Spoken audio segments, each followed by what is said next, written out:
This has now become, forget news of the day, news of the week. It happened a week or so ago, and we are still talking about it. Sean Payton, of course, went off on Nathaniel Hackett, the offensive coordinator for the New York Jets, who was the head coach briefly before he was mercifully really let go last year after, I think, 15 games. Yeah, and, somewhere in that neighborhood. Yeah, but now he's, as I said, the OC of the New York Jets, who played Denver in Week 5, and Sean Payton said it was one of the worst coaching jobs in the history of the league. Aaron Rodgers pushed back, called Payton insecure, and now Nathaniel Hackett has spoken about it. Yesterday, he addressed the media. Here's what he said. I've been involved in this business my whole life. And as a coach, as a coach's kid, we live in a glass house. We know that. We all live in different rooms. We all got a key for it. And it's one of those things that there's a code, there's a way things are done. It's frustrating and it sucks, but we're all susceptible to it. There are things that you do, mistakes you make, and it costs you time on the field, costs you your job, all those things. And I own all that stuff. It's unfortunate that had to happen, the comments that were made, but hey, they did. I'll say this, Veejay. I don't know if you watched the whole press conference. Nathaniel Hackett really came off as likable to me. Yeah. Last year, obviously, all you saw was him ducking bullets, and rightly so. It was bad. But this year, he came off well, and this has worked out for him. He's become kind of a sympathetic figure, at least for now. We'll see how this season goes. But overall, give me your thoughts, because we haven't heard from you on what Sean Payton, I mean, we know what he said, but do you think he broke the code? You're hearing a lot about that. He broke the coach's code, criticizing another coach and all of that. What are your thoughts on that and Hackett's response? I'll tell you this, Chris. He broke more than the coach's code. There's one thing about me, Chris, that'll get me to not like a guy real fast, and that's guys that break guy code. There's unwritten, there's unwritten guy code. Yeah, there's unwritten guy codes in life among men, rightfully, right-minded men that you follow. People could try to act like it's not there. No, there's guy code out there. And one of them is, all our fathers always told us, you don't speak on another man's business. You don't speak on another man's pockets. Those are just some things, man. That's part of the guy code. And the coach code falls underneath that. He went and spoke out on another man's business and spoke out on what was prior to him coming in there. A lot of people try to say it was to try to cover for Russell Wilson. I don't know why you want to do that. He's done, and it'll show again this year. Last year was not a fluke. That kid. You don't know why you want to do that. Yeah. It's called his quarterback. How about that? Well, it could be his quarterback. How about he's defending it? Was he supposed to come out and say Russ was horrible? He's one of the worst quarterbacks in the league now? Don't say nothing. Just worry about what you're doing now. Why you speaking on? Well, this is what I'm saying, Chris. Why are you speaking on last year? When you got this position, for instance, when you were giving the show here, right? You didn't worry about who was in this time slot before you. You didn't worry about what they did before you. You worried about Chris Broussard or Rob Park and the odd couple. What we going to do now? That's how I am. What am I going to do now? I'm not worried about who was sitting in this chair yesterday, or when we were on Saturdays, who was sitting here last year before we got our show. I'm worried about now. I ain't speaking on that in the past. That was a mistake of his, and it was shown that he had to come out and apologize for it. He had to come out and have a press conference and say, I still have my Fox hat on and yada, yada, yada, and all this other stuff. No, I didn't like it one bit, and I tore it down from the beginning. Now, on Hackett's side, he was always likable to me, Chris. I was defending him last year. I know things didn't look good. How you defend him last year? Because I know Russell Wilson's done. That's how I was defending him last year. So it was all Russell Wilson. It wasn't all Russell Wilson, but we know in football, the quarterback gets the glory, the quarterback gets the blame.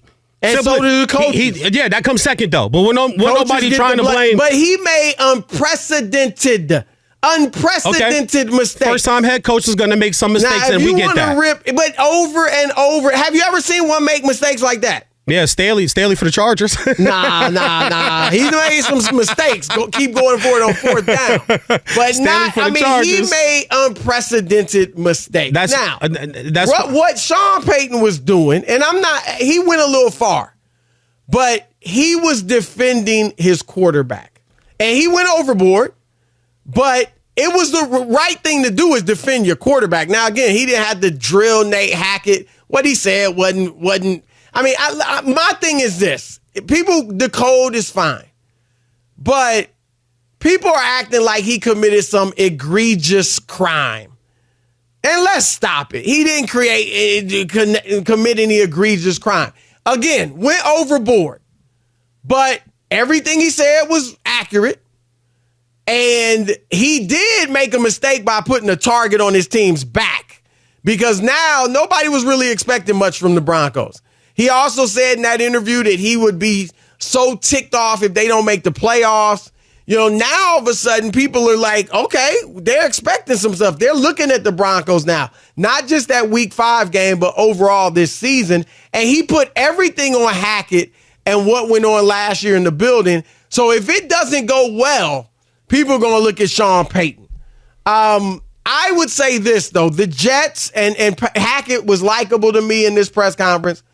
But the Jets, particularly Aaron Rodgers, who I actually think is going to have a good year, they need to, stop with the self-righteous act. Because you're talking about codes, VJ. How many times has Aaron Rodgers broken the code? How many times has he passed the buck on his teammates? How many times has he, put it all on them? Rather than taking some of the blame himself like a lot of quarterbacks do.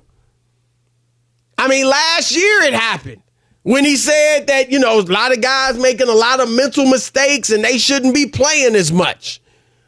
Well, his own former teammate who won a Super Bowl with him, Greg Jennings here at Fox Sports, criticized him for that.